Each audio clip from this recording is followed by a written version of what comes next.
e como a situação é similar, é idêntica, pode ser utilizado neste outro processo. É isso que é a prova emprestada. Até o advento deste código, essa prova emprestada não existia na legislação. Agora já temos.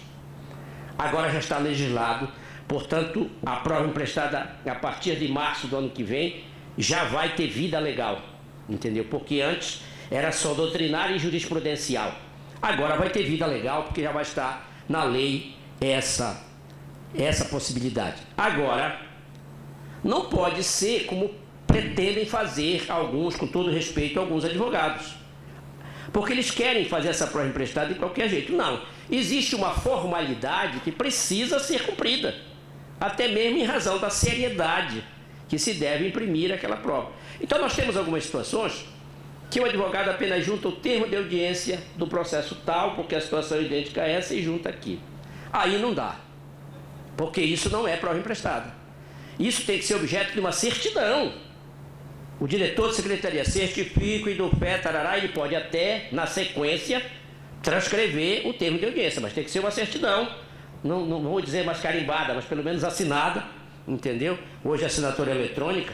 Não pode ser de qualquer jeito. Então, às vezes, nós até não aceitamos, mas é por isso, em razão de cumprimento de certas formalidades. Por outro lado, além desse aspecto formal, há um outro. Aquela prova emprestada tem que ser submetida ao contraditório. A outra parte, contra quem está sendo provavelmente produzida, tem que ter oportunidade de falar sobre aquela prova emprestada. Ah, mas já falou lá. Não, mas lá é lá, aqui é aqui. Tem que submeter aqui também. Aí há ainda aqueles que não adotam e não concordam com a prova emprestada. Não sei se agora, a partir da legislação, vão concordar, porque eles dizem que falta, digamos assim, é violado o princípio da imediatidade, porque aquela prova foi cumprida por um outro juiz. E além de estar violando o princípio da imediatidade, estaria violando também o princípio da identidade física do juiz, porque lá foi um outro juiz que colheu aquela prova, e não o que está presidindo esta audiência.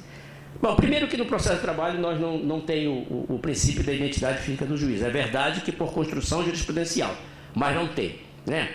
E quanto ao princípio da imediatidade, eu penso que ele não é violado, porque de qualquer maneira, aquele depoimento que poderia ter o cunho, lá teve, de prova testemunhal, aqui vai ser documental. Aqui vai ser documental. Perde o status, então. Não sei se perde o valor. Eu acho que não.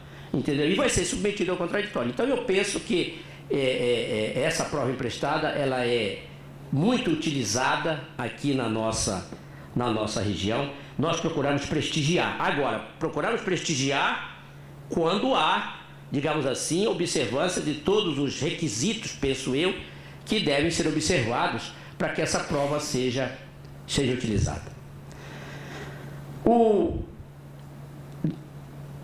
O último item até porque eu estou preocupado aqui, eu sou preocupado com o horário, vocês nem imaginam, então eu já estou aqui preocupado com a minha hora. Mas é o problema da prova pericial, entendeu? O problema da prova pericial. Quando eu ingressei na magistratura trabalhista da 8ª região, meu concurso de 1980, meu e do colega Jorgenor de Souza Franco Filho. Quando nós ingressamos aqui, nós não tínhamos esses cursos que hoje as escolas, até porque nem a escola existia. Os cursos que hoje nós temos em nível regional e em nível nacional para os colegas que ingressam na magistratura, não tinha. Mas aqui na nossa região, a exemplo do que tinha na 4ª e na 2ª e na 5ª, que era na Bahia, o Coqueijo Costa lá, Orlando Costa aqui, Rossomano lá na 4ª e como é? Já faleceu. Daqui a pouco eu lembro o nome dele, lá na 2ª região. Então, eles tinham um pequeno curso processual. E o doutor Orlando, saudoso Orlando Teixeira da Costa, ele nos ensinava tudo. Nós íamos para a sala de audiência e ele mandava que nós encostássemos assim e dizia, olha, daqui para baixo você pode tremer à vontade. Você não pode tremer daqui para cima. Porque o juiz tem que oferecer segurança às partes. Então, se o juiz já vai chegar lá tremendo, aí como é que as partes vão confiar? Não vão. Então, você encosta aqui na mesa, daqui para baixo você pode tremer como você quiser, mas daqui para cima você não pode. Então, até isso ele nos ensinava, se preocupava. E se preocupava com a postura do magistrado na audiência, como ele deve, como pode, educadamente, com elegância, digamos, pedir a cortesia dos advogados, das partes, entendeu?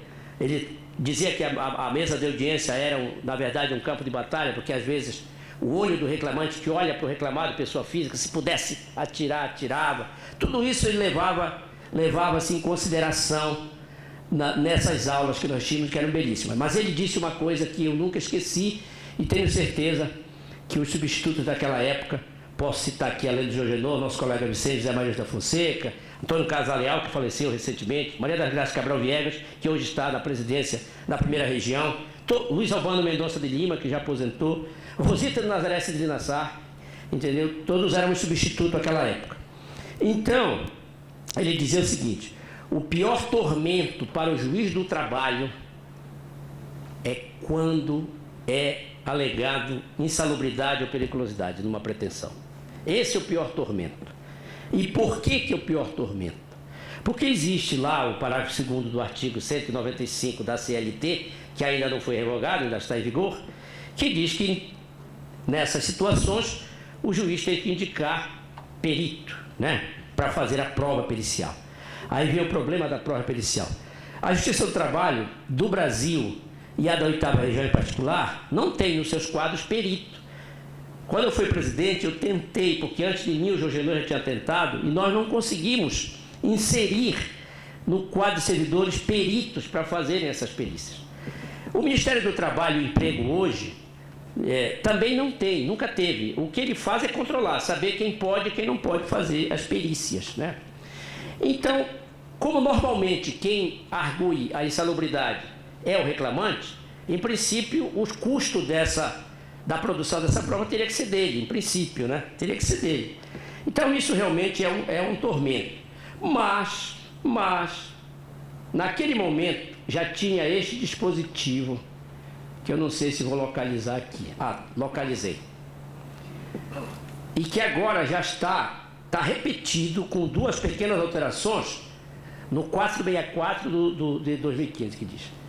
Então, o parágrafo 1º do artigo 464 do novo CPC diz assim: o juiz indeferirá a perícia quando? Entendeu? Aí vem o inciso 2º, que é o que interessa no caso. For desnecessária em vista de outras provas produzidas. Entendeu? Então, o juiz tem que amarrar aí. Entendeu? Porque não é pelo fato do cidadão ter alegado uma insalubridade que só vai poder ficar provado por perícia, não. Aí nós temos um outro elemento que eu até trouxe aqui, só que os advogados vão me perdoar, os advogados não gostam dessa portaria, porque ela dá muito trabalho, que é a portaria 3.214, que é de 8 de junho de 1978. Essa portaria que tem uma infinidade de anexos, entendeu? Aliás, tem uma infinidade de NR e as NRs têm uma infinidade de anexos, entenderam? Então, por exemplo, para nós interessa a NR15 e a NR16. Por quê? Porque a 15 trata de insalubridade e a 16 trata de periculosidade. Então, nós temos que decorar essas duas que vão nos ajudar. E essas NRs, que são normas regulamentadoras, nos seus anexos, elas estabelecem o tipo de trabalho, as condições em que há insalubridade. E já dizem o grau no outro quadro. Então, por exemplo, eu selecionei aqui, só para servir de exemplo, poeira mineral. Poeira mineral. Que aqui na região considerada sul do Pará, nós temos muitos questionamentos que envolvem poeira mineral. Entendeu? Então, a pessoa que trabalha na poeira mineral tem ou não tem direito adicional de insalubridade? E se tem, qual é o grau? Né? E essa portaria já dá todas as condições que a pessoa trabalhando tem direito a esse adicional de insalubridade. Então, o que é que nós vamos fazer? Ao invés de ir para a perícia, eu vou tentar investigar no processo com testemunha se a pessoa trabalha nessas condições previstas no anexo. Porque se ela trabalhar, eu já sei que ela vai ter direito e eu já sei que o grau é o máximo, 40%. Entendeu? Então, veja bem, é uma forma que nós temos, uma forma, nas palavras do saudoso Orlando Teixeira da Costa, uma forma habilidosa que nós temos de nos livrar da perícia. Entendeu? Porque nem sempre a perícia, porque, como eu já disse, é uma prova difícil de ser produzida em razão dos custos que ela traz e em razão da dificuldade que o próprio reclamante vai ter para para concluir. Então, meus amigos, nós ainda teríamos aqui outros assuntos para tratar, entendeu? Mas o nosso tempo está chegando, nosso tempo aqui, como expositor, né? Não é o nosso tempo de vida, está chegando ao fim, entendeu? Então nós temos que... Mas o que eu quero dizer para concluir, eu quero terminar como eu comecei. A nossa CLT, realmente, ela é muito pobre em termos de meios de prova no processo do trabalho. Então, nós temos que realmente nos valer do Código de Processo Civil. Eu sei que há uma corrente, hoje, já com um número de adeptos bem resumido, mas ainda existe, que não admite a aplicação do Código de Processo Civil no processo do trabalho. Agora, quando eu participei dessa semana institucional, da qual falou também aqui a doutora Gisele, eu disse lá, e vou repetir aqui, que eu acho que nem tanto ao mar, nem tanto à terra, né? Nós não devemos nem dizer que não aplicamos o Código de Processo Civil no processo do trabalho e nem devemos dizer que aplicamos em toda e qualquer situação o processo civil no processo do trabalho. É claro que vai depender tudo do bom senso, vai depender da ocasião, vai depender da matéria, entendeu? Depende de uma série de circunstâncias, entendeu? Em que você poderá ou não aplicar o Código de Processo Civil no processo de trabalho. Mas nós não podemos descartar essa possibilidade em absoluto. Porque há um detalhe que, às vezes, os defensores dessa corrente que não admite, que eles esquecem, entendeu? Mas que eu, e com a graça de Deus, uma quantidade bem grande de estudiosos do direito processual do trabalho, também não esquecem. Que este código que está vindo aí, já é exemplo das alterações que ocorreram no que ainda está em vigor de 73, desde 1994, quando ocorreram as primeiras alterações, essas alterações e grande parte do que nós vamos ter no ano que vem, no novo código, as inspirações saíram da CLT, saíram do processo do trabalho, né? Então seria, na minha ótica, e aqui pedindo venha, seria um absurdo você não admitir a aplicação de determinado dispositivo, uma vez que a inspiração deles foi buscada na nossa norma maior, que é a CLT. Então eu penso que esse fundamento, que é um fundamento histórico, entendeu? Para o novo Código de Processo Civil, eu penso que ele justifica que se aplique sim, especialmente na fase agora de cumprimento da sentença, né? Fase de cumprimento da sentença, antiga fase de execução, hoje fase de acordo com a linguagem do CPC, cumprimento da sentença, eu penso que nós podemos, então, aplicar. Meus amigos, agradecendo a paciência dos senhores de terem me escutado por esses 50 minutos, entendeu? Eu quero, uma vez mais, agradecer a bela e sempre bela companhia da professora Gisele, entendeu, aqui, agradecendo a todos aqueles que aqui puderam comparecer, inclusive meus familiares, meus colegas de magistratura, servidores, alunos, acadêmicos, não sei se lá da Universidade Federal, mas também isso não importa, seja de onde for, é acadêmico, é estudante de direito, entendeu? Eu quero agradecer e dou por encerrada a minha participação. Muito obrigado.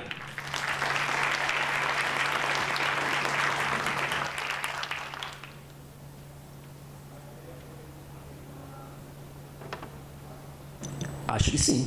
Um pouquinho não pode ser, porque tem... por causa da tarde, mas podemos ser. Alguém gostaria de fazer, elaborar algumas perguntas? Poucas perguntas, tá, gente? Por causa do nosso tempo. Alguém gostaria de fazer alguma pergunta? Temos aqui o microfone à disposição.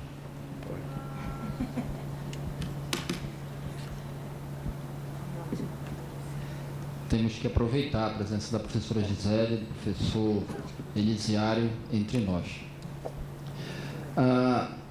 Pela ordem de manifestação, primeiro a doutora Gisele, depois o doutor Elisiário. Existe uma regrinha no atual Código de Processo Civil que muito se utiliza na produção da prova no processo trabalhista, que diz mais ou menos o seguinte: qualquer documento deva vir com a inicial, se for documento para provar algo que está sendo alegado pelo autor, e qualquer documento para se contrapor aquilo que está sendo inicial deva vir com a contestação. Penso que dispositivo é de duvidosa aplicabilidade no processo trabalhista, porque tem um dispositivozinho lá na CLT, que eu confesso que não lembro qual é, dizendo que a produção da prova no processo trabalhista se dará durante a instrução processual. Então, diante do que falou a professora Gisele, que eu lamentavelmente tive que me ausentar para participar de uma sessão, sobre o direito à prova, existe alguma coisa no novo Código de Processo Civil que possa, assim, reforçar esse entendimento? Segundo questionamento. Eu estava vendo aqui rapidamente um dispositivo, parece que é o parágrafo 1º do 373 do novo Código, que me parece, não sei se é uma leitura equivocada ou não, ele põe, penso eu, fim à necessidade de se manter aquela súmula do TST, que eu acho que é a 457, que diz que a produção da prova pericial, o pagamento dos honorários deva ser feito pela parte que...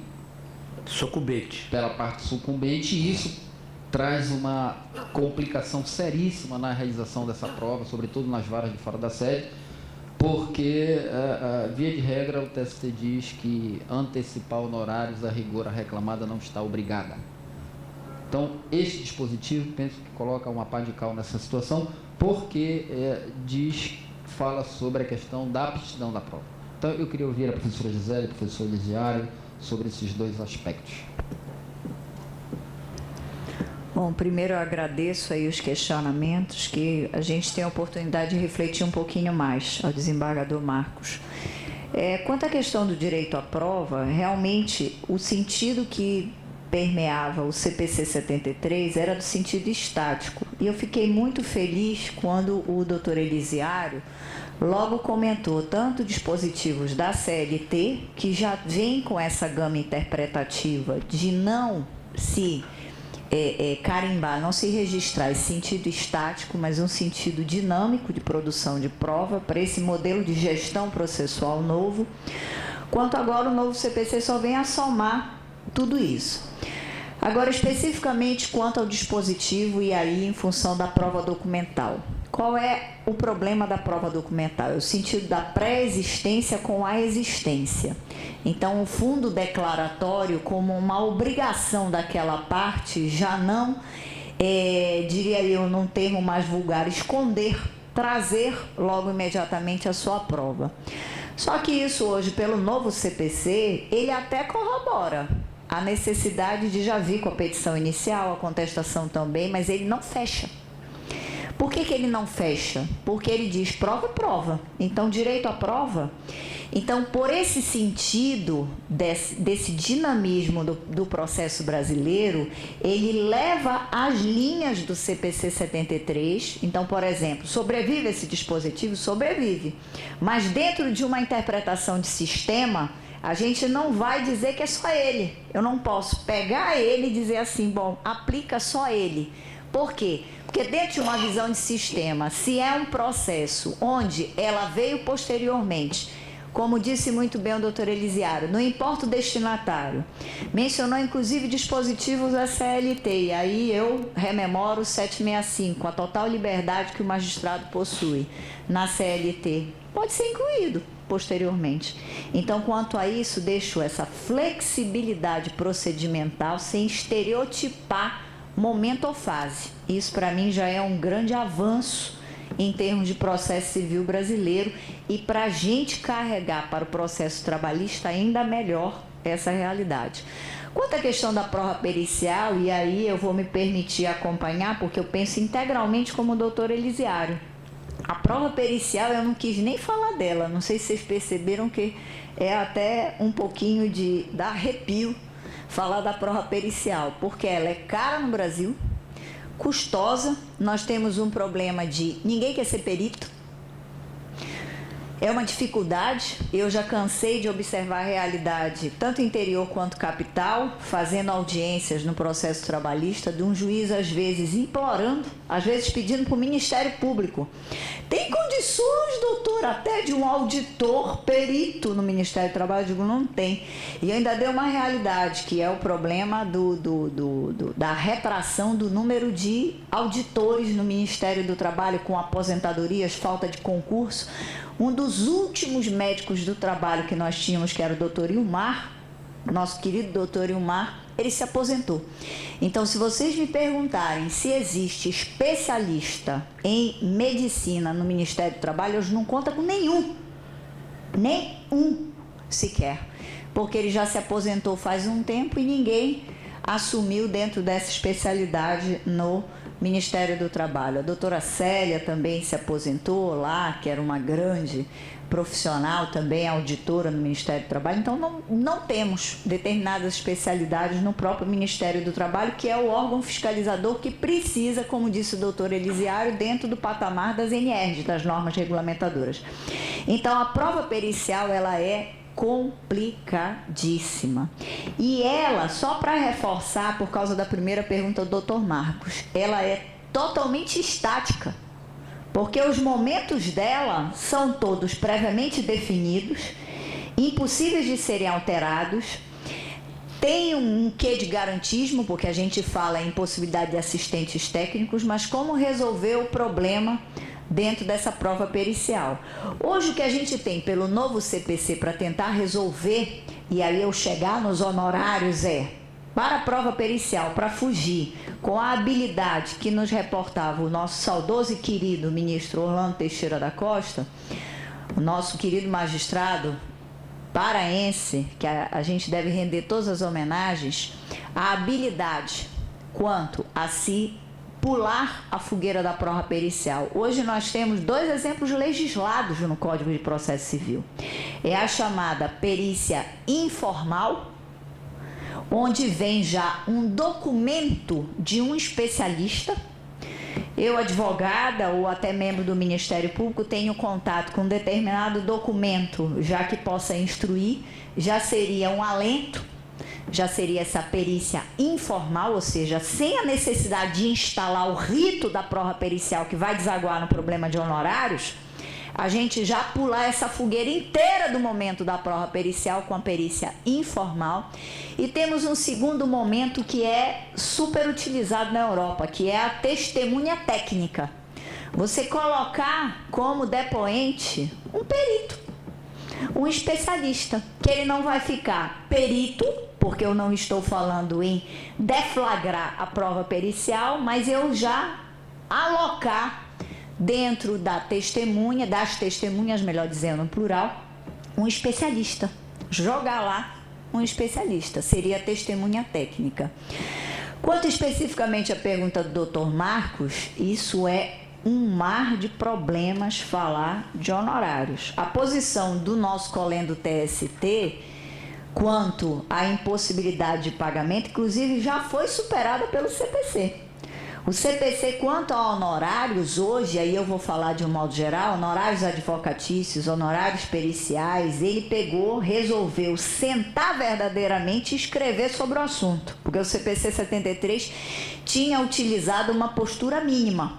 E dessa postura mínima, é por isso que tinham gerado focos de divergência jurisprudencial. Porque como ele era minimalista, os casos vão começando a se tornar complexos e não vinha a resposta satisfatória do judiciário. Obviamente divergindo entre turmas, inclusive do Superior Tribunal de Justiça. O TST acabou adotando uma posição que hoje não é a mais moderna.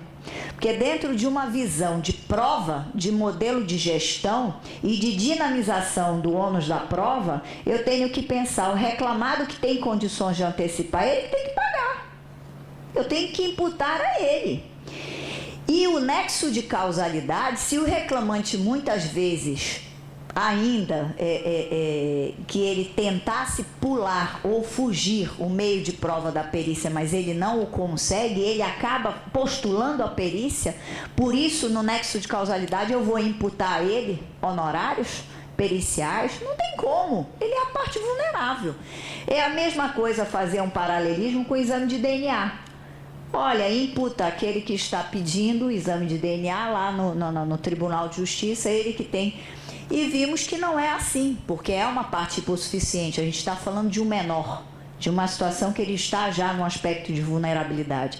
Então é pensar 2 passos. Me diz, acho que o TST vai ter que rever isso. Inclusive, eu até, conversando um pouquinho com o ministro Luiz Felipe, me permito dizer isso, dizer, ministro, como é que vai ser o caminho agora do TST com a nova legislação processual, se vão ser revistos várias das OJs, vários dos enunciados de súmula, porque eles acabam sendo incompatíveis com a realidade de gestão de modelo de produção probatória do processo novo.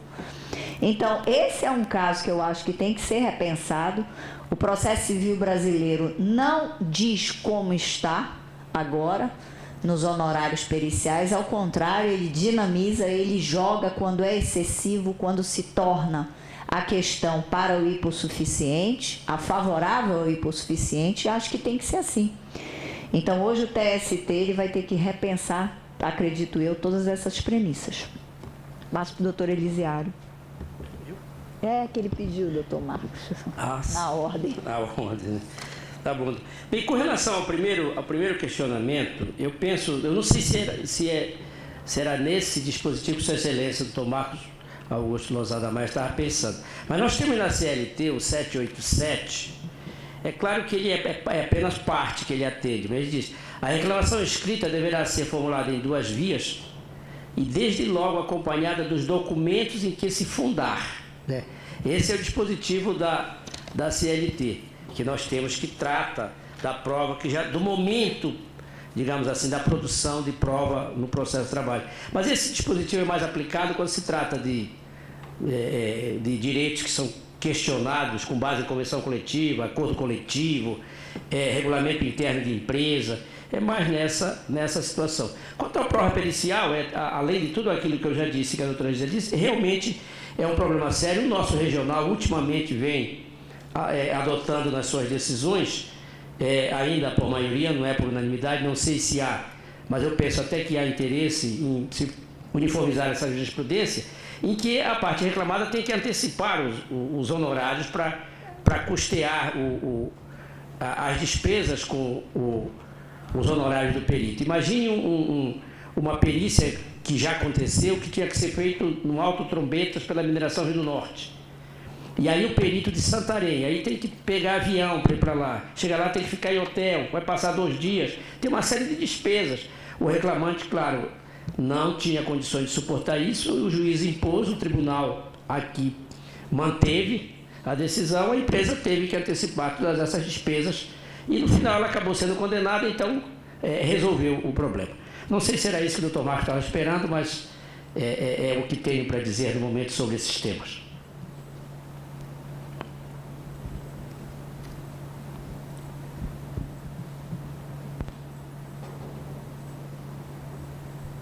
Não havendo mais perguntas, convidamos Sua Excelência, o desembargador Marcos Augusto Lozada Maia, para fazer a entrega dos certificados e o agradecimento.